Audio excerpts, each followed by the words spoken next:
What's happening, everybody? Welcome back to the channel. Welcome back to another WNBA video. We have ourselves a two-game slate to dive into for Monday, July 28th. So I'm going to break down and analyze each of those games. We're going to talk about which way that I'm leaning as far as the points of the spread. And then when it's all said and done, make sure you check down there into the pinned comment. You'll find a link down there that's going to send you over to the Guy Boston Sports channel. That's where all of my final plays for these games are going to live for free. But before we dive into these games, we got to jump right over there to the website so we can recap our plays from yesterday.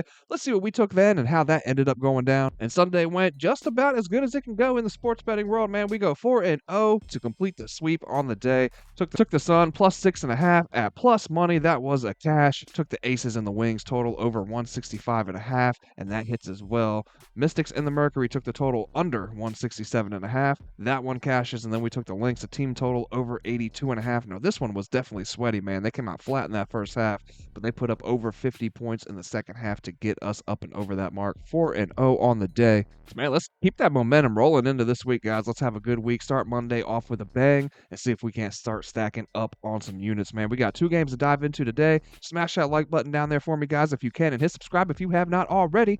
Let's dive into it, man. 7 p.m. tip-off time for our first game. Seattle Storm taking on the Connecticut Sun.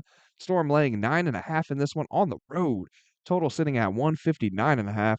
Storm, they're going to come into this one on the last game of a three-game road trip. They were upset in Washington their last time out, 69-58. They sit at 15-11 on the year, 13-13 against the spread. They've lost 2 of 3 coming into this one. They failed to cover in 2 of those 3 as well, but they are 8-5 to the number this year on the road. The Sun, they come in off of a blowout win at home over the Valkyries. They won that one 95-64. They are now 4-20 on the year, still the worst team in the league. Don't get it twisted, man. 12-12 to the number.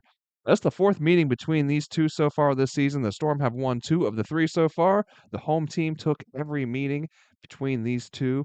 Now, the Sun, they sit at 7th for net rating in their last 5, 10th defensively, but they are up to 5th for offensive rating. And honestly, man, they are playing a lot better ball than what we saw at the beginning of the year. They've also covered in 5 of their last 6 games now. The Storm, they sit at 5th for net rating in their last 5, and that's because of the defense they brought onto the court, which sits at 1st in that time. But, man, offensively, they've definitely struggled, man. They're sitting at 2nd from last for offensive rating in those games.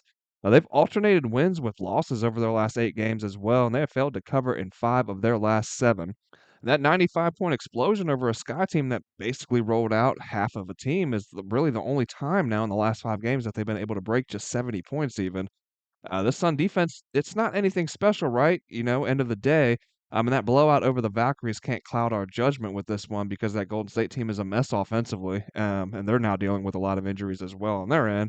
I'm not trying to take anything away from this Connecticut team, though, man, because they have shown improvement on that end as well, specifically forcing turnovers, man. There was a couple plays in that game yesterday. Sanaya Rivers just ripped the ball out of the player's hand at one point. Like they're aggressive on the defensive end, and they can force a lot of turnovers with that aggressiveness. But their weaknesses can still be exposed. And they didn't all of a sudden figure it out, with one good win. You know what I mean? This is still the Connecticut Sun, end of the day. I'm gonna lean towards Seattle in a bounce back spot, and also a potential letdown spot for Connecticut after such a big win. I'm just not a big fan of laying this many points with a team on the road, especially a team that's been as inconsistent as the Storm have this season. But that is the direction that I would be leaning if I'm looking at the side here. For the total, the under hit in the last head-to-head. The over had hit in the previous 2 before that. The Sun have hit to the over in 3 of their last 4, but the Storm are playing at the second slowest tempo over their last 5 and have hit to 6 straight unders, going under in 8 of their last 10 as well. So I'm going to lean under looking at this one also. In our second and final game on the night, 8 p.m. tip-off time, we have the New York Liberty taking on the Dallas Wings. Liberty laying 8 in this one, total sitting at 167.5. Dallas, they're going to be home, but on a back-to-back. They're coming in off of a 26-point loss to the Aces yesterday. They've lost 6 of their last 7. They sit at 7-19 on the year, 11-15 to the number. And now they're going to get a Liberty team that comes in off of an upset loss, man, a 2-point upset that came on a circus shot at the buzzer against the Sparks. And prior to that, New York had won 5 in a row, 6 of their last 7, and had covered in 5 straight. New York is 17-7 on the year, but they are just 11-12-1 against the spread. And on the road, the Liberty are just 2-7 to the number, 5-4 overall. Stewie is out for this one for New York, man. That's the biggest news. She suffered a leg injury in their last game. Naira Sabali has also been ruled out for the next couple weeks. So, right after regaining full health, the Liberty are a little slim in the front court again, man. And that's huge because at full strength, this team appears to be damn near unstoppable. We've talked about it in the last couple videos that we've covered the Liberty on, man. How, getting Jones back in the mix, getting Phoebus back a couple weeks ago. This team just, they're so deep. There's so much size, so much length. You start taking those pieces away, man, and they start coming back down to earth a little bit. Still a very good team. Let's not get it twisted, but yeah, definitely gonna be a struggle without Stewie out there, man. They struggled without Jones. They struggled without Phoebus. I think they're gonna struggle without Stewie as well. She's one of the best players in the league on both ends of the floor. She's also just an incredible leader, right? So she's still with the team. She traveled with them, and she can still be a voice from the bench, but her absence on the floor, it's definitely going to be felt. Most definitely. The Wings did set Paige yesterday in anticipation of this back-to-back, so we should expect to see her return for this one, man. And that Paige versus Sabrina matchup, that's going to be pretty exciting in my opinion. Definitely looking forward to that one. And I think Dallas just may be able to keep this one a little bit closer than anticipated, man. That 8.5 point line, I'm not so sure about that one right now, man. In their last 5 games, the Liberty sit at just 8th for opponents' rebounds per games. They're 4th from last for offensive rebounds allowed, and they sit at 9th for second chance points allowed, 8th for points allowed from the paint, and that was all with Stewie. Both these teams have been shooting well from deep in their last 5 as well, man. Dallas at 4th for three-point shooting percentage, New York at 2nd, but both teams have defended the three well recently also. The Wings allowing the 4th lowest shooting percentage, New York the 2nd lowest. New York is forcing the 3rd most turnovers in their last 5, and getting out in transition on this Dallas defense is where they can really hurt the Wings. Dallas is just 9th for turnovers per game over the last 5, 9th for points given up off of turnovers, and they are allowing the 2nd most points off of the break. New York is 2nd for points scored off turnovers, and they're leading the league in fast break points in their last 5 games.